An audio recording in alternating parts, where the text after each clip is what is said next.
This is how you write a book in the most condensed and concise, accurate way that I can tell you how to write a book. So the first thing you have to know is there's four steps to creating a book: planning, drafting, revision, publication. NaNoWriMo just focuses on the drafting phase, and therein lies the first mistake. Planning is probably a very good step that you shouldn't skip. If you just jump into writing prose and dialogue without an idea of what the story is or where it's going, you're going to find yourself lost, and you're going to find yourself not knowing what happens next, and you're going to lose confidence in what you're doing. If you plan out the story and you have a plan, you know where it's going, the drafting phase is much easier and it's much quicker. When you sit down at your keyboard and you know exactly what you're going to write for the day, the book writes itself almost. It writes itself very quickly, and it can also be a joyful experience because you're actualizing this thing that you've envisioned. So if you envision the story and its complete complexity and write that vision down into a plan before you write the novel, it's like you're just achieving your goals. It's not even work, it's joy. So don't skip the planning phase. And that's really what I'm going to focus on for writing a book. The drafting phase really is going to come down to making sure you are making constant and consistent progress towards finishing the book, that you are writing through your plot accurately and well. We're not going to talk about revision and publication. Those are different processes entirely. National Novel Writing Month just focuses on the drafting phase. So let's go back to the planning phase.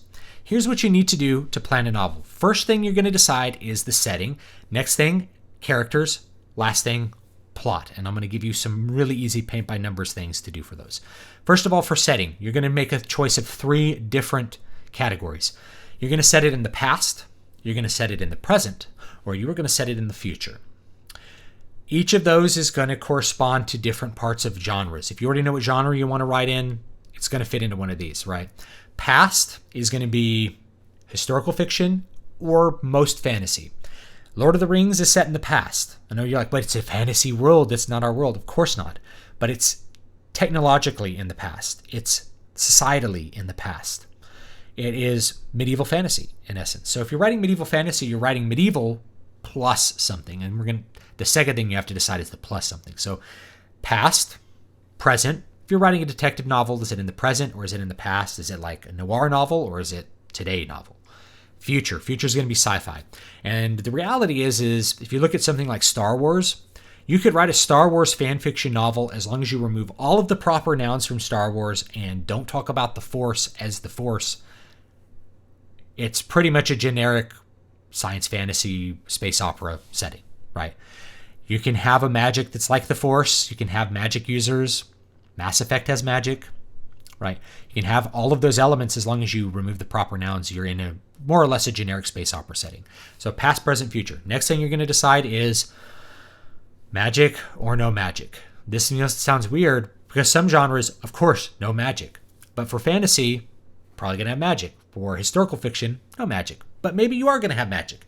Maybe you're going to write something like Mother of Kings by Poul Anderson that crosses these boundary lines between historical fiction and fantasy. It becomes a true historical fantasy, mythological fantasy even. Very interesting book, by the way. And from a great writer. A writer who more people should read. So magic or no magic. If it's set in today, if you're doing urban fantasy, it's going to be today, but magic, right? If you're doing future, Star Wars is future with magic, right? So you're going to make those decisions. That's going to be your world building. You don't need to do too much more world building than that, because you find that the more you look at all of these different books, you're looking at variations on the genre idea of past with magic, present with magic, future with magic, or past without. So those are the main decisions you need to make. That's going to determine 90%. If you think of something original that goes into that, of course, go ahead and use that. If you're like, hey, it's like the past, but it's like Clockpunk, everything is super complicated clock gears. All right, there you go. Characters. Here's a really easy way to set up your characters. You're going to have primary characters. You're going to have static characters. Static characters are those that revolve around the story. They don't really change. They're just there to serve a purpose. Your primary characters are your characters that actually get lots of action, lots of dialogue. They have character arcs.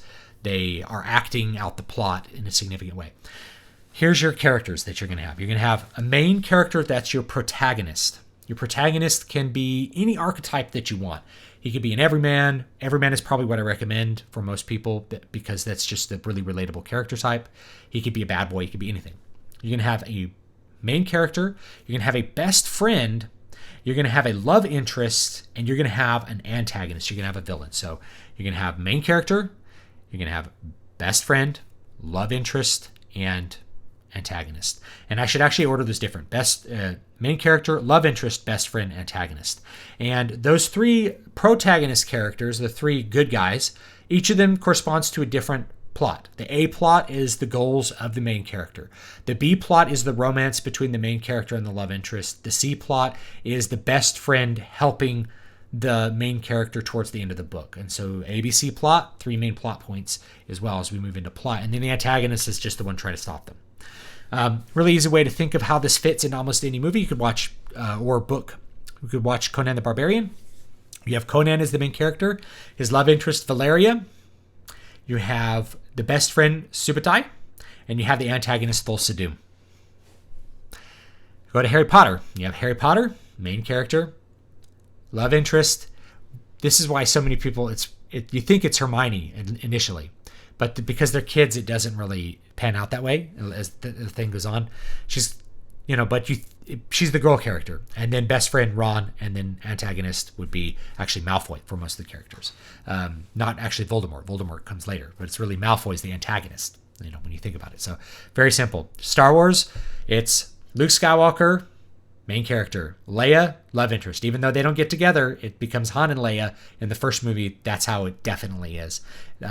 Best friend, Han Solo, and then antagonist, Darth Vader. Okay. You can add more characters to that, like a helper, Paragon, like an Obi-Wan kind of character if you want, but it's not necessary. Those are the ones you're going to think of. Lastly, plot. Your plot doesn't need to be that complicated. Plot is just event sequence. So if you have an event sequence in mind, just write it down and just write down this happens, this happens, this happens, this happens, this happens. You don't have to think about act structures at all if you don't want to. But I'll give you a really easy way to think about it is that there's going to be what people call exposition. Exposition is just the beginning of the story. It's the introduction of the conflict and the main plot goal. So you want to set up the main plot goal, preferably in the first chapter, and maybe even on the first page if you can manage it. The main plot goal is what you want to happen, the tension which must be resolved. We have to blow up the Death Star. We got to throw the ring into Mount Doom. That's the plot goal. So you want to set that up. That's the first thing you're going to do. And you're going to have the characters do that. So in Star Wars, you have Darth Vader attacking a ship. So you see the antagonist trying to catch some plans, trying to find the Death Star plans. You're going to see this over and over again in movies and books. This is how it's set up. In The Hobbit, the plot goal is we got to get to Smaug's lair. That's the first thing they do in the first chapter is decide they're going to go on an adventure and then go on it. The next thing that you want to happen is you want to have the protagonist be forced into the plot. He has to do something, right? So the antagonist harms him somehow that makes him have that plot goal or take action in that.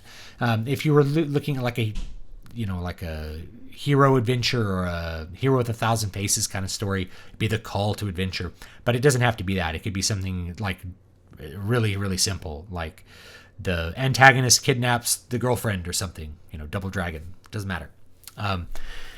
Then you're going to have a middle act, which is just going to be planning to beat the bad guy. You form a plan to achieve the goal. Then you're going to have, as your second big plot point, the plan fails. It doesn't work. So that's the first big battle. Then the characters have to regroup and then come up with a new plan that's going to think about something outside the box as a way to come up with a plan to defeat the villain. That's a really basic plot. That's an A story. Now, B story, C story, let me talk about those real quick. B story is just romance. That's going to happen in the margins mostly. It's going to happen in the interactions between the protagonist and the love interest, or the love interest and maybe the best friend if that's where the love story is. Usually you want the protagonist to have some sort of love story rather than have like a Han Leia thing. Han Leia works fine in the second movie, but it's not really there in the first movie for good reason. So that's what you want to have for your B story. That's going to mostly happen in the margins. You want them to have some sort of romantic interest and then have that romantic interest be threatened at some point in the story by something. Like the protagonist makes a decision which offends the love interest, or she feels betrayed by one of his decisions, and then they have to repair the relationship. Basic romance stuff. C story is the best friend story. That's usually going to come into play after you have this battle where you fail. Your plan fails, and now you think everything's in ruins and you don't know how to repair it. And so the best friend comes up with an idea. Hey, what if we do this? I will grow and help you. So his growth happens in that last act. Then they execute the plan to beat the bad guy, blow up the Death Star, do whatever, throw the ring into Mount Doom. That's your plot.